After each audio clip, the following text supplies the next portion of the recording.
El clorazepato es un fármaco que pertenece a la extensa familia de las benzodiazepinas y al igual que su familia tiene múltiples características terapéuticas como por ejemplo amnésico, relajante muscular, anticonvulsionante, ansiolítico, hipnótico y sedante.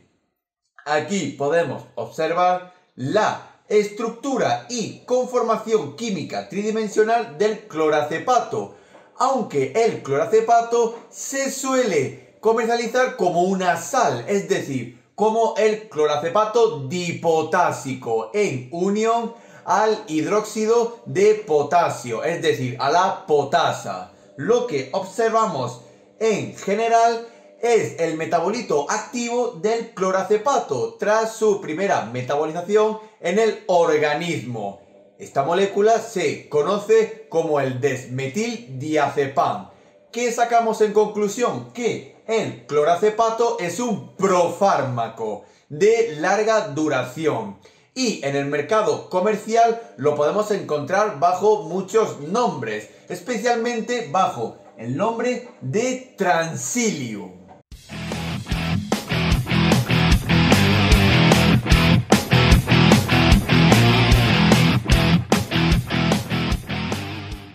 El clorazepato, al igual que el resto de su familia de las benzodiazepinas, está indicado en el tratamiento de múltiples afecciones, especialmente en el ámbito psiquiátrico y de salud mental, como por ejemplo en los cuadros de agitación y de ansiedad, no siendo de primera línea, muy importante. También se utiliza en ciertas premedicaciones de algunas exploraciones diagnósticas, como por ejemplo en las endoscopias y cirugías ambulatorias o a corto plazo. También lo podemos utilizar en los síndromes de abstinencia en el alcoholismo y también en otras situaciones como por ejemplo en el insomnio y en las neurosis.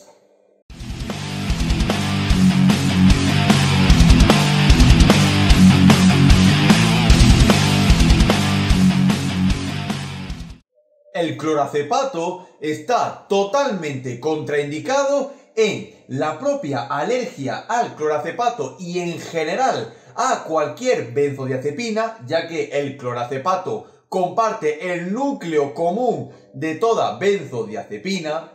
Tampoco lo utilizaremos en pediatría, ya que no hay un margen de seguridad terapéutica en las poblaciones jóvenes y en caso de que se utilice debería de ser con mucha precaución.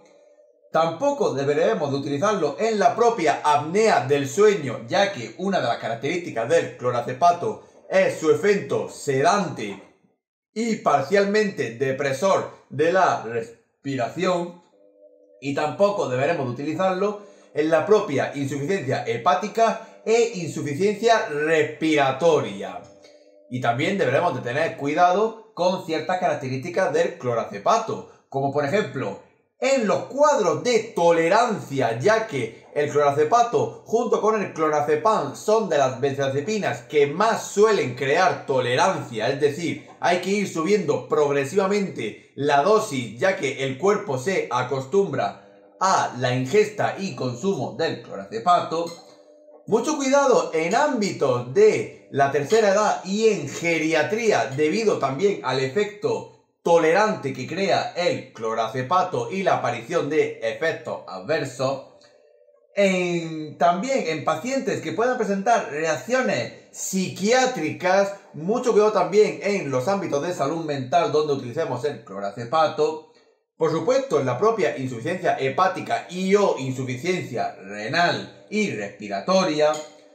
También mucha precaución con la abstinencia, es decir, con los cuadros de síndrome de abstinencia que puede crear el clorazepato durante su suspensión, la cual, muy importante, tiene que ser de tipo gradual. Hay que ir bajando la dosis hasta su completa retirada, pero nunca de forma brusca, ya que se puede crear un efecto rebote y puede haber una aparición de un cuadro fuerte de abstinencia.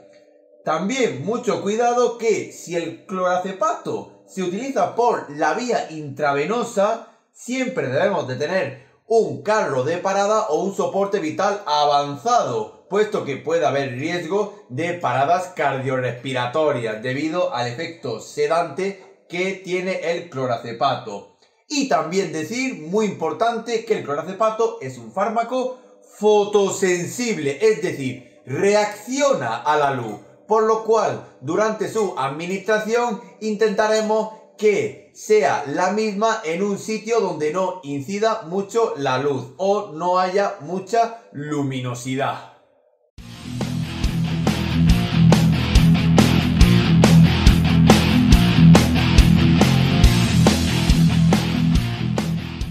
El mecanismo de acción del clorazepato es el mismo que el de toda la familia de las benzodiazepinas, es decir, aumentar los niveles del principal neurotransmisor inhibidor del sistema nervioso central, es decir, el ácido gamma aminobutírico, también conocido como el neurotransmisor GABA, el cual potencia la incrementación del estado emocional del organismo, es decir, del sistema nervioso central.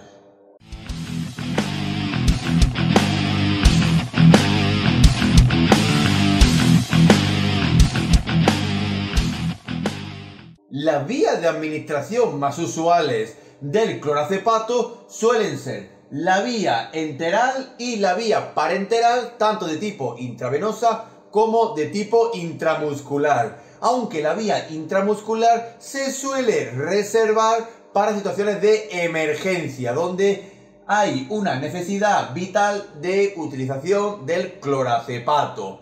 Y usualmente el clorazepato se suele presentar en comprimidos a diversas dosis y en un polvo liofilizado que se disuelve para su utilización con la sueroterapia correspondiente.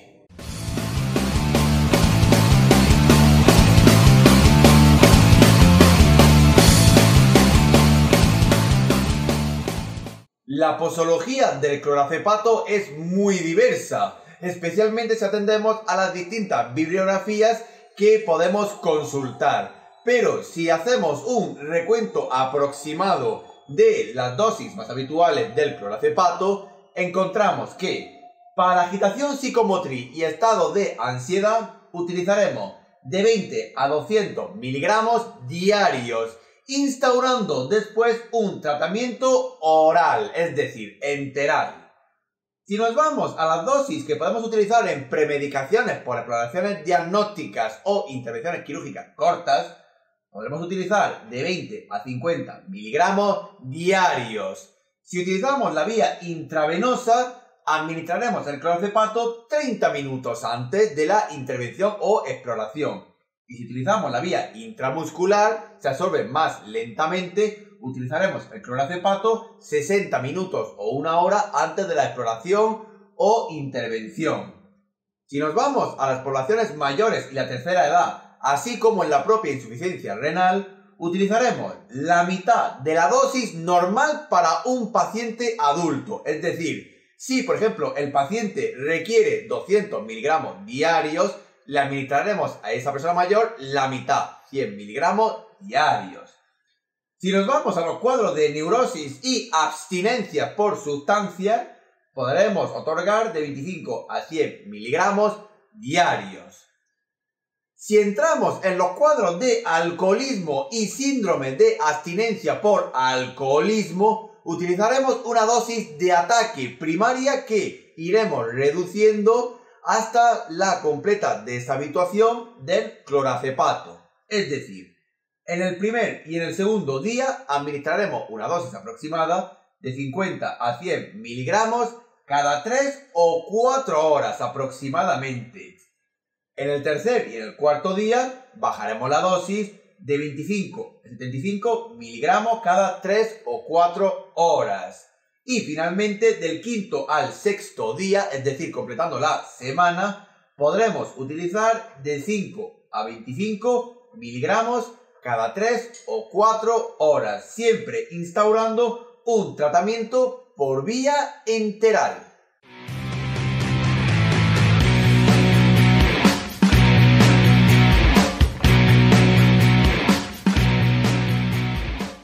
Dentro de la compatibilidad e incompatibilidad del clorazepato con el resto de la farmacología existente, requerimos una revisión bibliográfica de toda la interacción que tenga el clorazepato con el resto de la farmacología.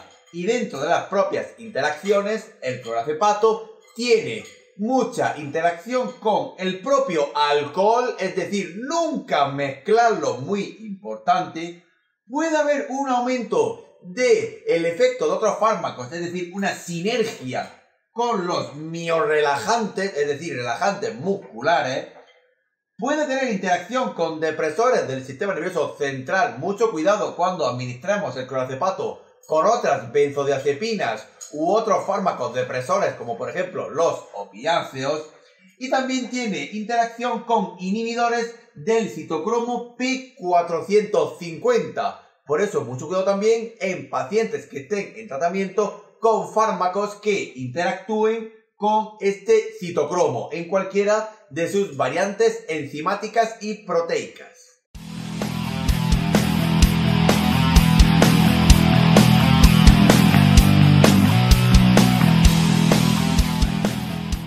El clorazepato, al igual que toda la familia de las benzodiazepinas, puede producir efectos adversos, los cuales deberemos de tener en cuenta siempre que se administre el clorazepato.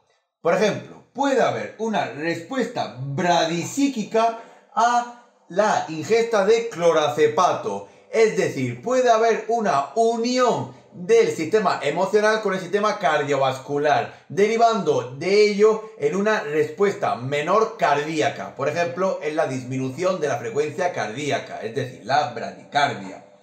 Puede producirse amnesia tanto anterógrada como retrógrada debido al efecto amnésico que puede provocar el clorazepato, así como sueño, de nuevo igual por el efecto sedante que posee el clorazepato. Puede haber hipotonía muscular y astenia, al igual que antes, debido al efecto relajante muscular que posee el propio fármaco, y también puede producir efectos rebote, así como también tolerancia, siendo este el mayor efecto adverso que presenta el clorazepato y casi todas las benzodiazepinas.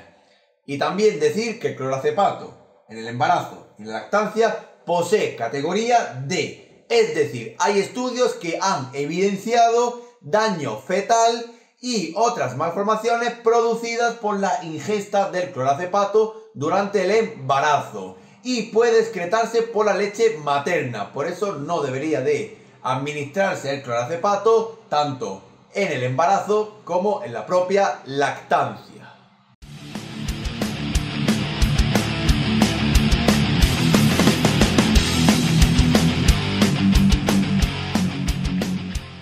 Por último, nos queda decir ciertas particularidades del clorazepato. Por ejemplo, es un fármaco que no se ha demostrado que se elimine por las técnicas continuas y actuales de reemplazo renal, por lo cual su uso en diálisis debería de ser muy moderado y vigilado, especialmente en aquellos pacientes que tengan insuficiencia renal, ya que deberemos de administrar la mitad de la dosis normal en un adulto.